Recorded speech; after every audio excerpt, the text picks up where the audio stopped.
这个吸血鬼是个变态，他会在深夜随机用血液变成的刀刃劈砍无辜路人，并抽取对方的血液。因为作恶多端被全国通缉中，为了抓获名为噬刀杀人魔名童的吸血鬼，吸血鬼对策科向猎人工会寻求帮助。对方是 A 级以上的吸血鬼，而且还有不死的特质。他利用超自然的方式将等同于灵魂的东西与肉体分离并藏了起来。如果不先将那个破坏掉，杀人魔是不会被杀死的。猎人和对策科齐齐出动，找杀人魔的灵魂并加以破坏。罗纳德不在，无聊的德拉克带着裘恩到河边闲逛。裘恩从土里挖出一口小小的棺材，德拉克打开一看，里面居然装了一只诡异的人偶。虽然一看就是什么很不妙的东西，但德拉克还是二话不说把东西给带走了。没办法，就是喜欢作死。而在德拉克离开之后，被通缉的杀人魔来到此地，惊悚地发现自己分身体消失了。没错，就是德拉克拿的那个人偶。话说，这不你命都重要的灵魂买的也太随便了吧？狗遛弯路过来都给你刨出来。这时，熊孩的三人组路过，杀人魔掏出血刃就要给他们好看，却突然惨叫着摔倒在地。德拉克一不小心把人偶掉在地上，并踩了一脚。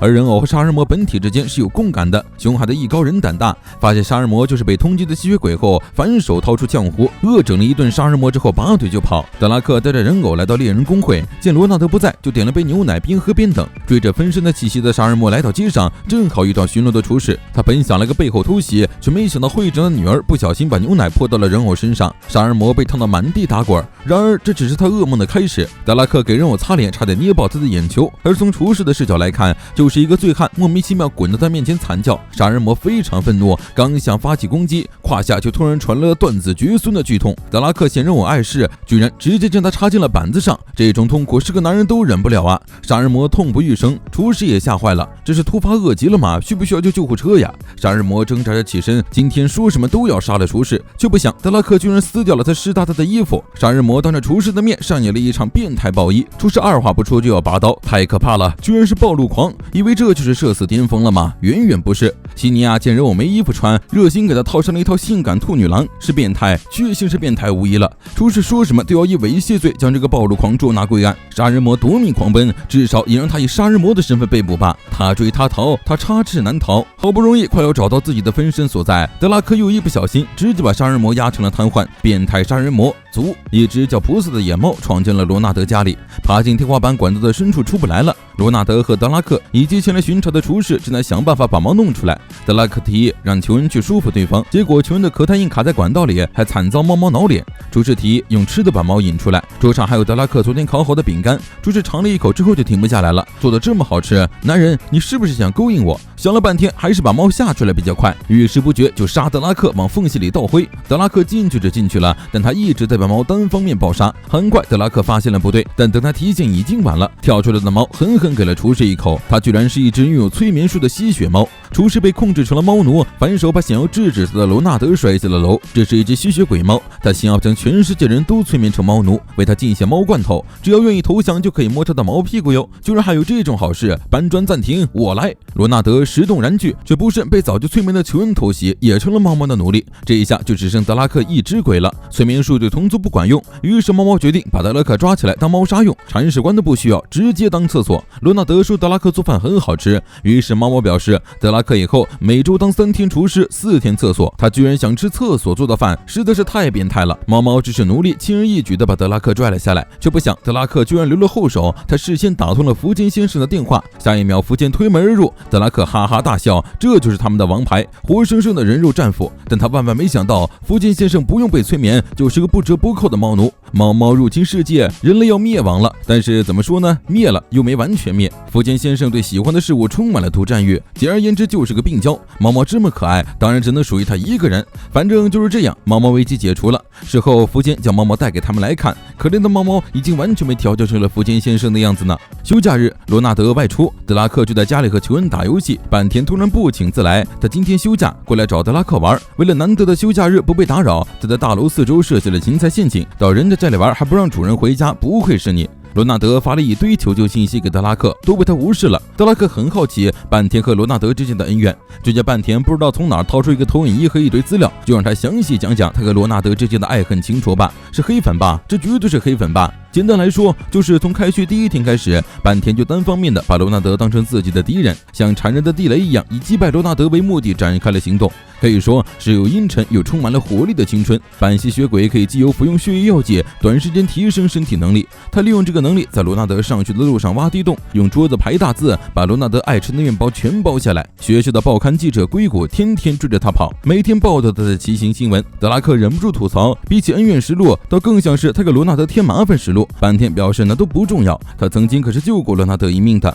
某天黄昏，罗纳德三人将体育器材搬到仓库，却不想铲子卡门，他们被关进了仓库里。偏偏这个时候，仓库里出现了一只吸血鬼，还是某种色色番剧里才会出现的只溶解衣服的软体怪物。硅谷第一个被抓住，等罗纳德把人救出来，硅谷的衣服已经被溶解成高叉泳裤了，让罗纳德帮他撑10秒钟。坂田克雷要奔向角落，抄起吸血鬼扔进了开启的热风机，吸血鬼瞬间被烤干，可惜他还是晚了一步，罗纳德的衣服也被溶成了高叉泳裤。最社死的是，老师这时候也到了，坂田戴上口罩，深藏功与名。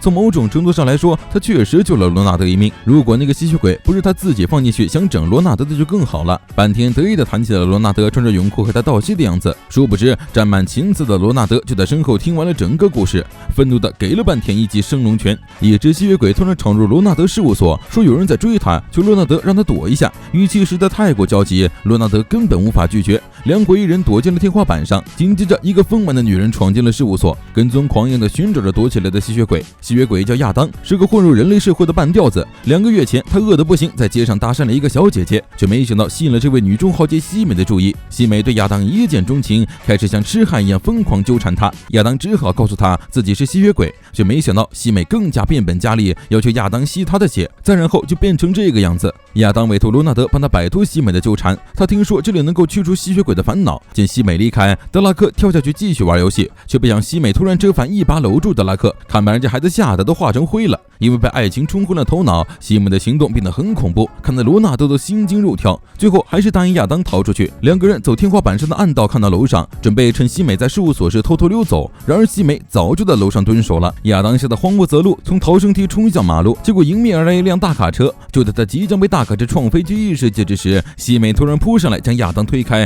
自己却被撞得奄奄一息了。因为他知道亚当其实很温柔，就算他这么纠缠，也没说过他是丑女，所以能为亚当死，他很开心。不愿意让西美就这么死去的亚当咬了西美一口，却没想到西美体内居然潜在着极为强大的吸血鬼素质，竟然直接进化成了吸血鬼女帝。获得重生的女帝抱着她的小轿夫离开，只留下一脸懵逼的大货车司机。不知不觉已经到了新年，罗纳德回家时，德拉克正在和他爹通话，因为提前和罗纳德有约，德拉克不打算参加家族的新年会，但他爹直接将新年会定在了他所在的新横滨，还要把德拉克和罗纳德邀请上。一听有压岁钱，德拉克二话不说就答应了。罗纳德当然不同意，他可是吸血鬼猎人，他去参加吸血鬼新年会和硼酸丸子掉进蟑螂窝有什么区别？德拉克表示放心，他向家人隐瞒了罗纳德的身份。罗纳德转念一想，吸血鬼的机会，他身为猎人确实应该去监督。德拉克家族那叫一个大气，年会直接包下了5星级饭店顶楼。德拉克的父亲德拉乌斯非常宠爱儿子，上来就是3包压岁钱。这时德拉克的婶婶露娜走过来，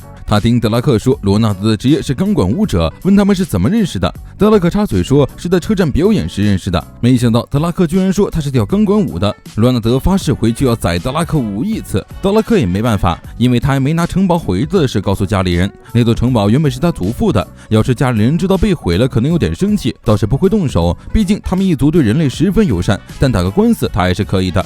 罗纳德立刻决定自己就是跳钢管舞的。露娜对钢管舞非常感兴趣，一个劲儿在网上搜索他的资料。罗纳德只好编了一个假名叫保罗，万一在网上搜到他真名就完蛋了，到时候罗纳德战绩就会被发现。而他在书中写了城堡被炸毁的事。德拉乌斯对罗纳德很不满，觉得他试图教坏自己的儿子。露娜为了罗纳德据理力争，任何性癖都应该是被尊重的，比如他就非常喜欢看年轻男孩跳钢管舞。而就在罗纳德忍受不了准备回去时，德拉克的祖父德拉克一族的真祖当家居然到了。祖父对身为人类的罗纳德很友善，但德拉克一家却像如临大敌一样。祖父他们家族对强大的吸血鬼体力和精力都堪称恐怖。他去年可是以业余活动为由，逼得一组族人陪他玩铁人3项，而今年祖父也没有放过可怜的子孙们，带来了亲手制作的双溜游戏，先抵达终点的人人就能获得奖励，而其中的奖品居然就有罗纳德战绩。罗纳德直呼完蛋，要是有人赢得比赛看了小说，那他们死守的秘密就要曝光了。他们唯一的办法就是从祖父的地狱游戏中胜出，将小说当作奖品回收，不然城堡被炸的事就会被族人们知道。德拉克倒也想好好比，但他的族人都是非常强大的吸血鬼，特别是他的父亲。吸血鬼具有的能力几乎都能使用，但可惜设定规则是站在一族顶点的祖父，而他的游戏从来就没有安全过。祖父布置好之后，开始说明规则，参赛者作为棋子掷出骰子前进，比如点数是3就前进3步，掀开板子，根据上面的指示行动。下面设置的是地雷就要被地雷炸，果然是在拿命玩的游戏。为了不反复去世，德拉克和他爹组队，他负责掷骰子，他爹负责前进，可谓是父慈子孝。而德拉乌斯这个儿子控居然还答应了。德拉克掷出5，成功避开了地雷，结果5的盖板下是一株吸血猪笼草。为了不重蹈覆辙，露娜用作弊能力掷出了6，但谁能想到6居然是倒退一格呀，猪笼草乘2。罗纳德大力出奇迹，掷出了4。怎么说呢？命是保住了，但是得穿兔女郎衣服直到游戏结束。但他的选项却让剩下的吸血鬼趋之若鹜。4的格子是安全的，至少比踩地雷好1000倍。在一阵惊心动魄的比拼之后，罗纳德和德拉克遥遥领先，还差5格就能达到终点。结果德拉克手一挥掷出了个4，被迫回到起点。成败就看罗纳德一人了。在球人的神助攻下，罗纳德成功掷出5到达终点，拿走了自己的小说。本以为事情到此结束，却不想祖父突然提起他路过城堡，发现城堡已经被毁了，这是怎么回事？德拉克毫不犹豫地出卖了罗纳德，把他的身份和经历抖得一干二净。罗纳德心想这下完蛋了，不仅失去了尊严，还要被告得倾家荡产。这没想到得知真相后，德拉乌斯激动地拉着他的手表示了感谢。他儿子从小就很虚弱，他原本以为德拉克没办法自己活下去，却没想到居然成长到和罗纳德一起打击邪恶的吸血鬼。为了这一切，毁掉1-2座城堡根本不算什么。祖父也对此表示了不在意。于是年会就在罗纳德一拳打飞德拉克的欢快气氛中和平的结束了，真是可喜可贺呢。